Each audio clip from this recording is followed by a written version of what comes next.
Hello and welcome back to my channel. My name is Heather and I am a full-time reseller. This video is my 2022 profit breakdown. I did one of these in 2021 and I said I wasn't going to do another one because putting all this data together is a lot of work, but I got a lot of comments and requests to please do one for 2022, so I said all right, but this is the last one. I do feel transparency is important, so I have no problem sharing this data with you. If you have some time, I recommend checking out my 2021 video first because I do go a little more in depth with what everything means. I'm not going to be explaining a lot of that stuff again in this video just for time constraints. We're going to go over my Etsy, my Amazon, my eBay, all of my little side accounts like Mercari and Bonanza, and then we're also at the end going to take a look at what I made as a content creator. We're going to look at things like my gross revenue by platform. We're going to look at different categories of where I was sourcing my items. We're going to look at net profit, of course, and all sorts of other little data points that I decided to throw in there. So without further ado, let's start with Etsy, but first let's roll the intro.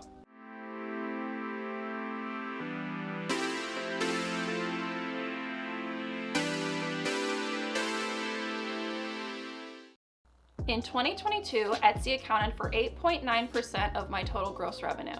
In 2021, it was 9.4%, so we're not seeing a very big difference there. Etsy didn't really explode or grow this year, but I didn't expect it to because I haven't been putting any work into it at all. In 2021, my Etsy gross revenue was, let me look at my paper, $18,287. In 2022, it fell to $13,570. That's a difference of $4,117, or about a 26% drop in sales. In my 2021 video, I mentioned that my sales had dropped 27% from 2020. So this is the second year in a row of about the same amount of revenue drop. So what happened to cause my revenue to fall not 1 year in a row, but 2 years in a row? In my case, I have a pretty good idea of why my Etsy sales are falling. Well, I haven't made any fresh designs for my Etsy since probably 2020. It's just sort of out there on old designs that have been selling well on their own. And I just don't put any time into my Etsy anymore. It's just sort of there. And over time, certain designs will either just fall out of the algorithm completely and stop being shown. Like I had some designs that sold really well a couple of years ago that have no sales today. For some reason, the algorithm just doesn't show them to people anymore. Or other designs that are similar to it got more popular and took your sales away, which happens quite a lot. And sometimes you'll make something on a generic phrase that says dog mom. And eventually someone will come along and say, I'm gonna make my brand name Dog Mom, kind of like Nike is a brand name. And then they'll say that you can't use my brand name Dog Mom on any of your clothing. They'll get it trademarked. That happens a lot in the print-on-demand shirt world. Someone will trademark a super common phrase and then use that trademark to bully everyone off of selling it so that they'll have the market to themselves. That happened to one of my items that was selling really well. I've had it up for 3 years. This year, it got taken down and there's no fighting it. They did send me a link where I could license it from them because again, that's another thing that they'll do. They'll trademark something and say, well, you can license it from me for money. And it's I don't want to play that game. I did send them an email just to see how much it would cost to license it because this design was selling really well. And I thought maybe if it's cheap enough, the numbers will make sense to pay them to continue selling it. But they never got back to me. So that design and several spin-offs that were very similar to it of mine all got taken down and retired. And with them went a decent chunk of my Etsy sales.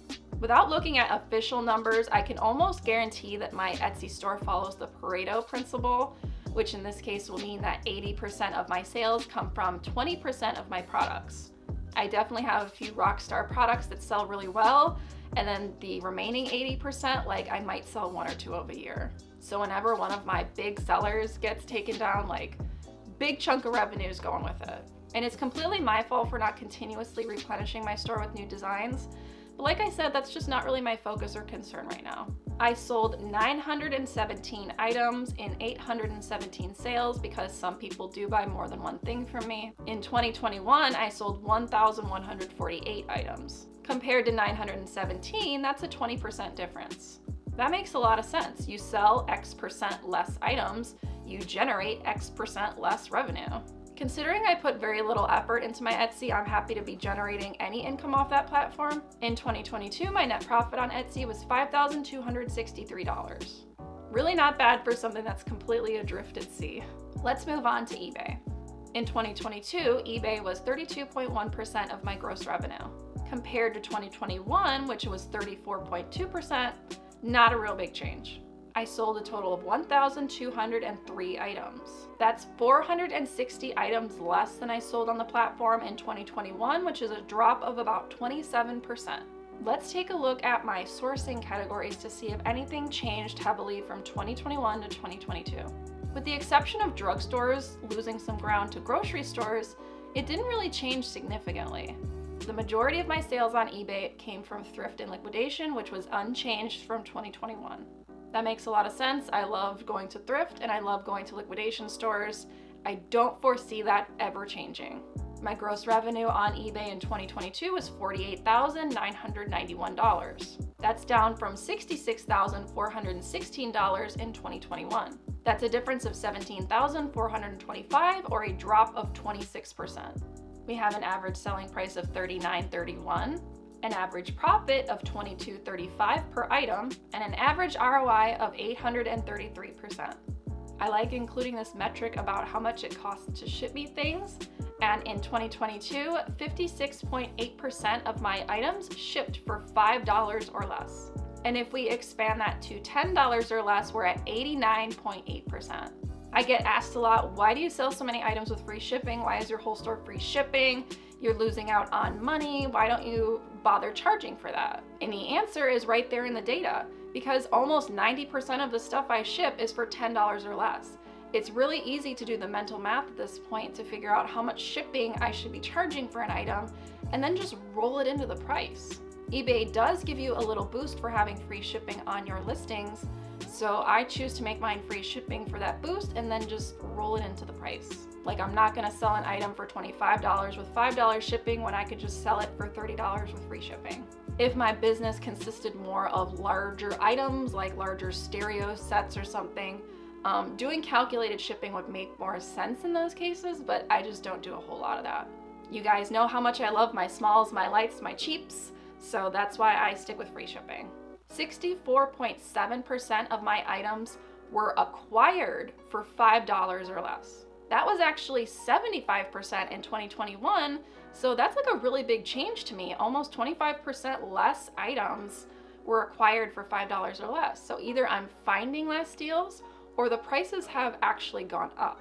I'm guessing it's a combination of both, but I have noticed my thrift store prices creeping a little higher and a little higher, so that just kind of is what it is. We're not going to blame resellers though, and I think I want to make a completely different video about the ethics of reselling and if resellers are to blame for thrift store pricing. I don't know, just let me know in the comments if that's something you're interested in. I get asked a lot about my promoted listings because when I share them, like when I share what's sold in my Instagram stories, it'll show you like sold with promoted listings. So I get a lot of questions about why I do promoted listings and if it's worth it. Luckily, eBay gives you a really handy chart that shows you the breakdown of your organic sales versus your promoted listing sales. I sell slightly more items without promotion than I do with promotion, but it is pretty even. Almost half of my items do sell with promoted listings.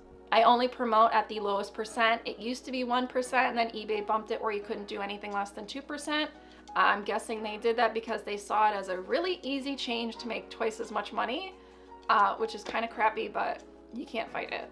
And I wanted to see exactly how much I spent on promoted listings in 2022, so I added up that in my spreadsheet and it came to $372.40. That's like nothing in the grand scheme of things. It's worth it to me to pay that 2% on my items to hopefully have it sell faster and rank higher among the competition. I do not recommend promoting every item though. If you have a relatively scarce item, I wouldn't recommend promoting it at all because chances are there's a specific buyer looking for exactly that and you don't have to compete with anyone on it, so you're just kind of throwing money away there. But if you have an item that's kind of generic, like here's some naked Barbie dolls I have for sale, if you sponsor it, you have the chance of showing up on the listing page in the similar sponsored items or related sponsored items.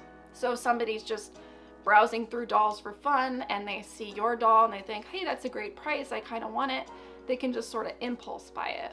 I also wouldn't recommend promoting items if you are already competing on price.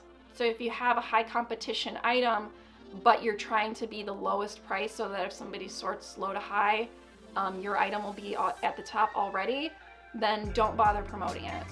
If you're not going to compete on price and you're selling something where there's like 40 other people selling an identical item, then promotion might be a good idea. I had 7 returns on eBay in 2022, which is low because in 2021 I had 14 returns. I do have my returns turned off on eBay, and that's just to deter people who are looking to do rentals or swaps, because if you have an item for sale and they're already in their head planning to do that, and there's other people selling it and one of them has free returns or some sort of no hassle return policy, they're a lot more likely to buy it from that person to do the swap versus someone like me that's saying, I'm not gonna take returns. Do I think it hurts my sales, like my legitimate sales versus people who are never gonna be legitimate in the first place and are just looking to do return fraud? I really don't know. I don't have the data to back that up, but I'm still having no problem selling my stuff in general.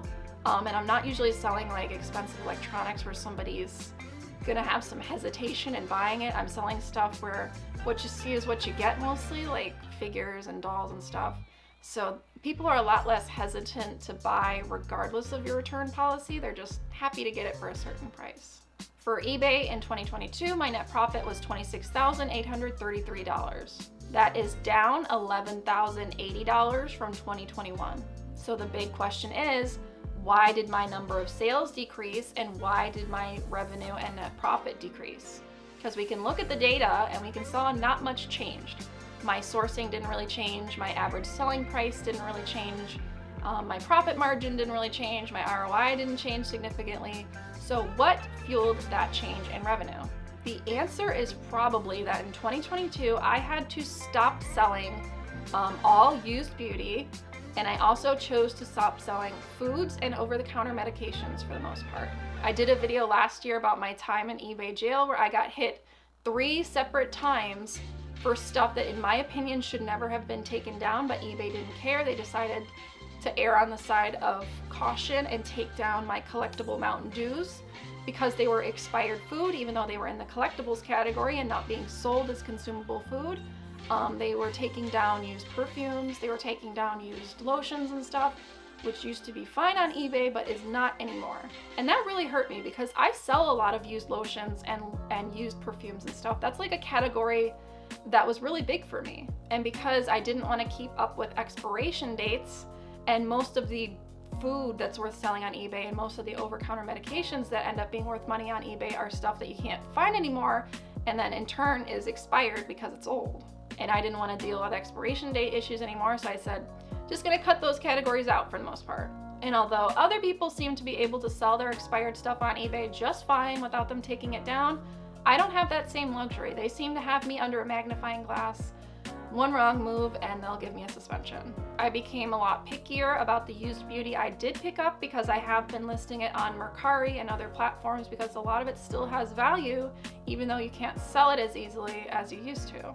With those 3 favorite categories mostly wiped out for me on eBay and nothing new to take their place, of course my sales are gonna fall. So it makes sense that my sales would fall on eBay with the removal of those categories, but since I took them and started listing them on other platforms, perhaps those platforms rose. And we will take a look at that later in the video. Now we're gonna move on to Amazon.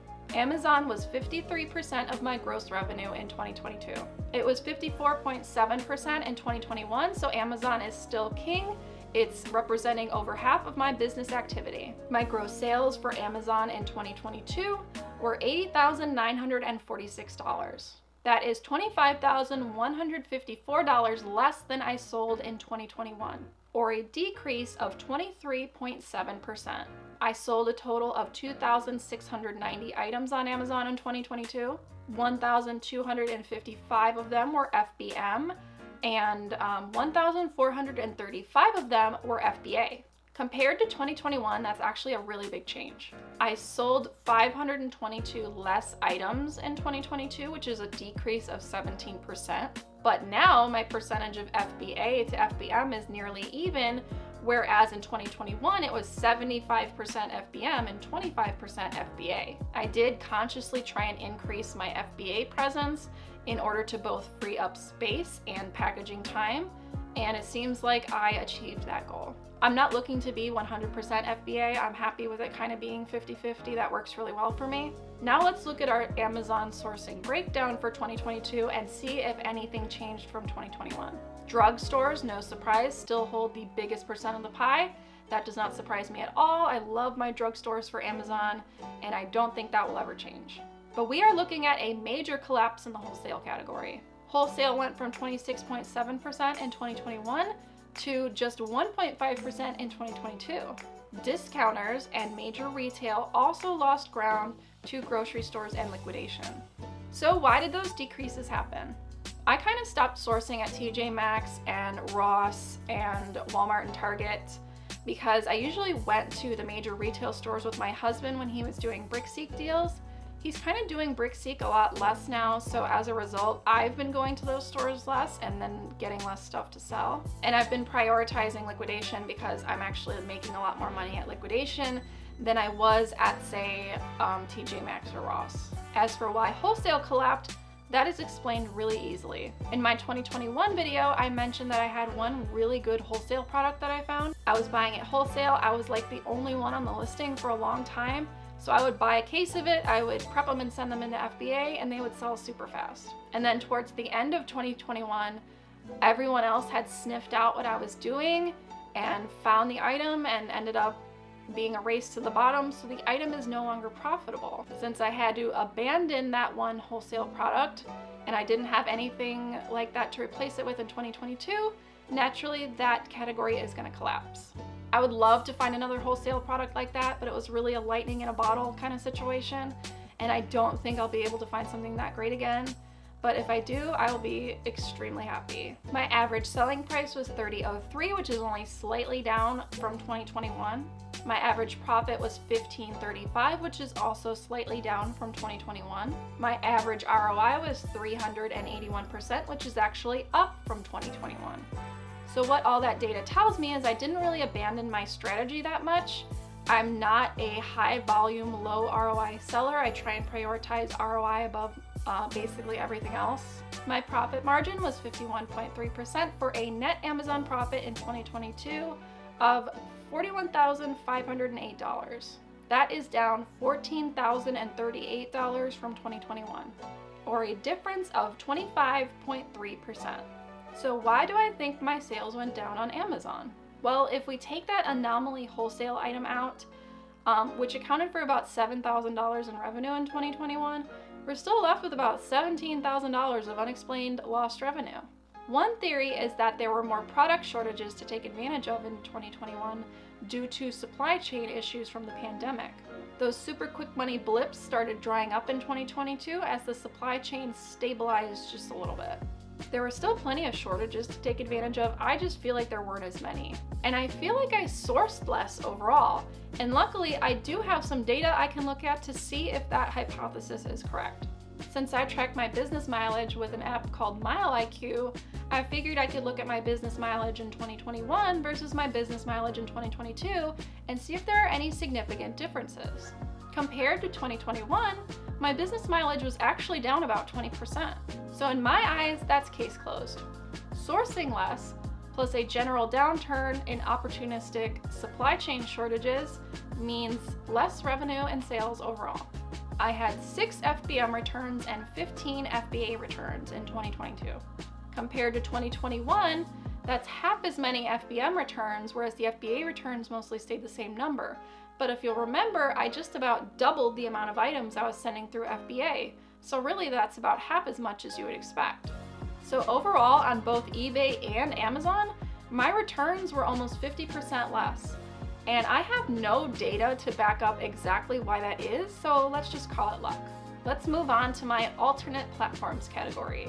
In 2022, I had some newcomers join Bonanza to round out my alternate cross-posting platforms category. In 2021, Bonanza accounted for 1.7% of my gross revenue.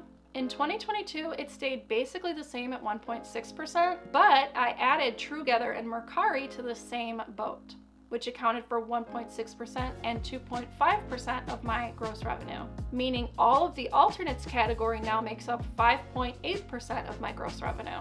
I was able to diversify by 4.1%. Hooray! It's not much, but it's something, because if you'll remember at the end of my 2021 video, I said one of the goals I had was to diversify just a little bit more, and I was able to achieve that. Bonanza had $2,626 in revenue, Trugether had $2,508, and Mercari had $3,845. Of that, I profited $1,456 on Bonanza, $1,520 on Trugether, and $2,261 on Mercari. So Bonanza and Trugether mostly stayed very even in their split of items sold, whereas Mercari had an even bigger chunk of the pie with even less stuff to sell. Because on Trugether and Bonanza, they automatically import all of my active eBay listings.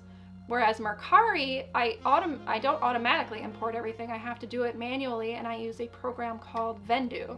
And I don't import my entire eBay catalog to Mercari. I've been using Mercari to sort of be like a bargain bin. So if something has been sitting on eBay a long time, I move it off to Mercari and I take any reasonable offer that someone sends me. So at any given time, it might have only 50% of my eBay store imported over there, but I've really enjoyed using it for that bargain bin strategy. I feel like it's been working out really well for me. I sold a total of 233 items on all of the alternate platforms, and I only had one return on Mercari.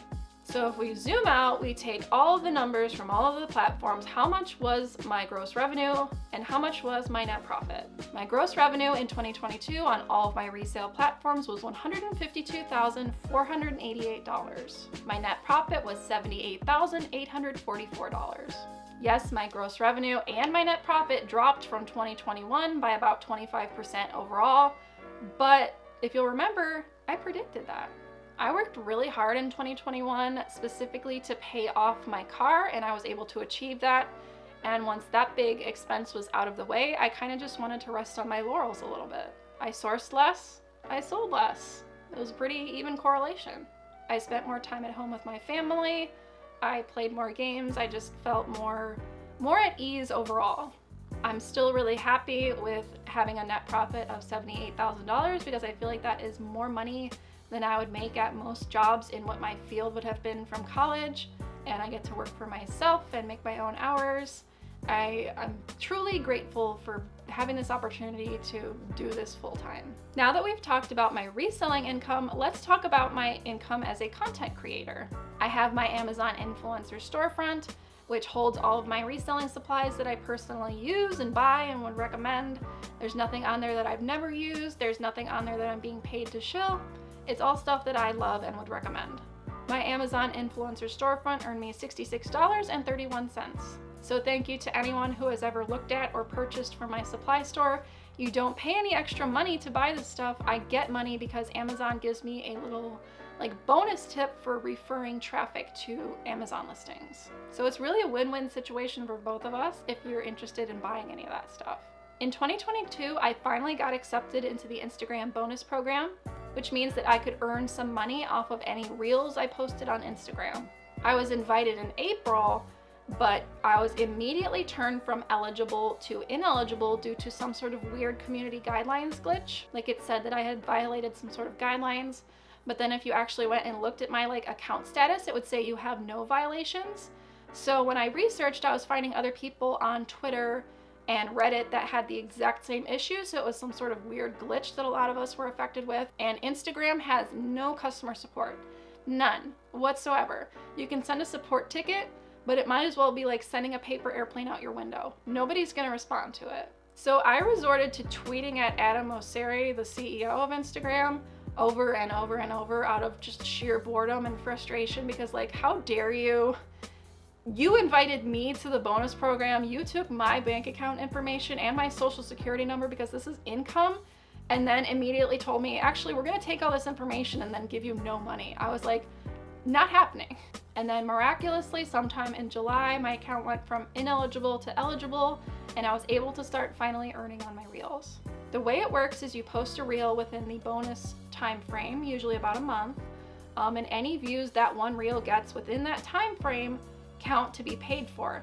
If that reel ends up getting really popular next month and you get a bunch of views from it outside of when the original bonus was going on, you will get no money from those views. And the money you make off the reels is not linear, it actually like scales in difficulty. So that first $100 you can make with relative ease, and if you want to make any additional money than that, it gets harder. So it might be something like 20,000 views to get $100, but if you want to get $200, you have to get 100,000 views. So I was making about $100 a month off my reels because I wasn't putting like a ton of effort into reels and constantly making new reels and trying to get views, just sort of crapping them out, focusing on the money versus the quality. So I was just making reels that I would have made anyway, and I was happy to be making any money off of them. For the time I was eligible in 2022, which was the last chunk of the year, I made $454.34 off my reels. I can't complain about that at all. Like I said, it's all just content I would have made anyway, and the fact that I get to make anything off of it is just great to me. But there's a big but. Instagram is changing their bonus program. They're completely getting rid of it and replacing it with something else, and we don't know what that something else is yet. I had a feeling they were employing a strategy where they wanted to be doing these big payouts up front for people to get like really invested in making reels, and then they would rug pull it later after already everyone got used to making reels. So now that the program has been going on for a little over a year and people have been used to making reels content, they're not going to continue paying those big payouts. So I feel like whatever they're going to do in the future, which we don't know yet, is not going to be anywhere near what I was making. Also in 2022, I finally made the YouTube Partner Program. I got my 1,000 subscribers and my 4,000 watch hours by the end of August, and I started earning on my video views on September 5th. So I was only able to earn from my YouTube for the last 4 months of 2022. I got $494.84. Again, I am just so happy to be making anything off of my content. Making money was not the main goal, but it does certainly help subsidize the time that I put into my content, because I really try and, elevate the production. I'm not just putting out unedited long videos with no voiceover. I try and make creative reels. I'm not just out here to crap out content for money. I'm trying to have fun with it, and I'm trying to put out stuff that I feel is valuable and educational. It's essentially a labor of love and creative outlet for me, and the fact that I can earn any money off of it is just amazing. I earned a total of $949.18 off my content, which isn't bad considering it was really just like the last half of the year that I was able to earn off of it. I really can't thank you guys enough for watching and interacting with and enjoying my content. It really makes me happy. Obviously, it's never going to replace my reselling income, but that was never the goal in the first place. I'm a reseller first and content creator like way distant second. I think anyone, not just resellers, but anyone making content about what they do for a living, but is making like more than half their income off of like courses or ebooks or like paid for groups or content creation income, then really they're only like 50% doing that job, and then they're 50% content creator. So that's something you want to keep in mind if you want to like look at someone and emulate their success. Not that you really should be trying to emulate any specific person anyway, but that's a different conversation for a different day. I got a few asks after my 2021 video about why I didn't include what I paid on taxes and tape and boxes and bubble wrap and all that to paint a more accurate picture of what my income looked like. I didn't include taxes because I filed jointly with my husband, and what I pay on taxes is going to look completely different to what somebody else ends up paying on taxes, because it really depends on your expenses and what your family looks like and all of that kind of stuff. I didn't pay $30,000 like someone suggested. I didn't even pay $20,000. And boxes and shipping supplies are a little more tricky because I do commingle that with my husband. We both buy and pull off of the same supplies, and not all of my gas used is for business purposes. But I do have the data and I can pull it out and we can take a look at it. Since I use the same credit card for my business expenses, it's really easy to pull off and see how much I spent on gas for the year. I paid $2,208 on gas in 2022, But according to MileIQ, only about 67% of my miles are driven for business. So that's $1,479 on gas for business. I buy all of my boxes from Grainger Supply on the same business credit card, so it was very easy to pull those transactions as well. I spent $891 on boxes for 2022. To insure my business, which is required of some Amazon sellers, I pay $587 a year. Those are the top 3 expenses outside of taxes that I pay for my business. $2,958.